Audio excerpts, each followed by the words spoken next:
Many of you asked a fantastic question after our last video. If the Mahabharata war seems hard to place during the Indus Valley Civilization, what about the Ramayana? Is it possible that the events of the Ramayana took place during that ancient period? It's a brilliant question that gets to the heart of how we understand history, archaeology, and our most cherished epics. Today, we're going to dive deep into the timelines of these three monumental cornerstones of South Asian heritage to see where they align and where they don't. First, let's address why this is such a tricky subject. Dating ancient epics isn't like finding a birth certificate with a clear date on it. For centuries, stories like the Ramayana and Mahabharata were passed down orally. Imagine a grandparent telling a story to their grandchild, who then tells it to their own grandchild. Across generations, regions, and cultures, these stories were told, sung, and performed. They absorbed new details, local traditions, and layers of symbolic and spiritual meaning. Even when they were finally written down, it wasn't a single event. It was a long process of compilation, editing, and addition that spanned hundreds of years. Scholars often look to astronomical data mentioned in the texts, like planetary alignments, to pinpoint dates. But here's the catch. Different experts interpret these celestial clues in vastly different ways, leading to dates that can be thousands of years apart. There's no single, universally accepted historical date for either epic. The key takeaway here is that epics are a form of cultural memory, a repository of values, ideals, and beliefs, not a precise calendar of events. Now let's establish a solid archaeological timeline. Let's talk about the Indus Valley Civilization. This was a true Bronze Age powerhouse, flourishing roughly between 2600 and 1900 BCE. We're talking about a time when the pyramids of Giza were being built in Egypt. This civilization was incredibly advanced, with massive, meticulously planned cities like Harappa, Mohenjo-Daro, and Dholavira. They had grid-like street layouts, sophisticated sanitation and drainage systems, and standardized bricks for construction. It was a marvel of urban engineering. But here's what we don't find in the Indus Valley. We don't find clear evidence of the kind of epic-scale warfare described in the Mahabharata. We haven't unearthed grand royal palaces of the kind you might expect for kings like Dasharatha or Janaka. There are no massive temples dedicated to a pantheon of gods that we can clearly identify.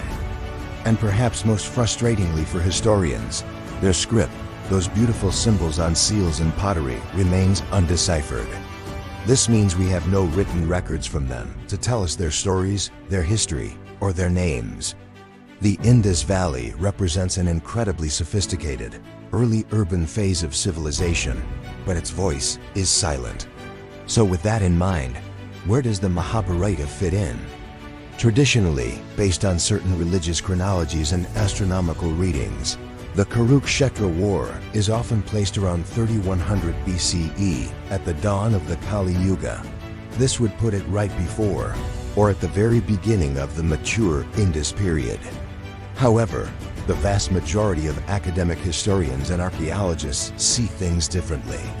They look at the culture described within the Mahabharata itself. The epic talks about iron weapons, kingdoms, and a political landscape that just doesn't match what we see in the Bronze Age Indus Valley. The society depicted in the Mahabharata, its politics, its technology, its geography centered around the Gangetic Plains, is more consistent with the Iron Age, somewhere between 1200 and 800 BCE. This is 1,000 years after the great Indus cities were largely abandoned. So while the story may contain echoes of much older events, its cultural setting firmly places it in an era long after the Indus civilization's decline. The text itself was compiled even later, over a long period from about 500 BCE to 200 CE. Okay, so what about the Ramayana? If the Mahabharata is later, surely the Ramayana, which is set in an earlier yuga, must be older, right? Traditionally, yes. Some Puranic timelines and astronomical interpretations place Lord Rama's era thousands, even tens of thousands, of years in the past. This would make it long before the Indus civilization. But again, when scholars analyze the text from a historical and linguistic perspective, a different picture emerges. The language, the social structures, the types of kingdoms described all point to a period that is, like the Mahabharata, well into the Iron Age. The story reflects a world of emerging kingdoms, forest-dwelling ascetics, and a distinct ritual culture. It's a world of smaller royal courts and vast forests, not the sprawling, uniform brick cities of Harappa. Academically, the core story of the Ramayana is thought to have been composed between roughly 500 BC and 200 CE, making it a contemporary of the Mahabharata in its written form, even if the oral traditions are older. The cultural world it describes is simply not the Bronze Age world of the Indus Valley. So let's put this all on a clear timeline.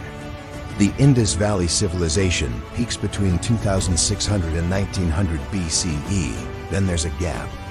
The cultural setting of the Mahabharata and Ramayana, as suggested by most historians, falls somewhere after 1200 BCE in the Iron Age. The actual writing down and compiling of both epics happens even later, between roughly 500 BCE and 200 CE. When you lay it out like this, the conclusion is pretty clear. Neither epic comfortably overlaps with the mature phase of the Indus Valley Civilization. They are separated by centuries, if not a full millennium.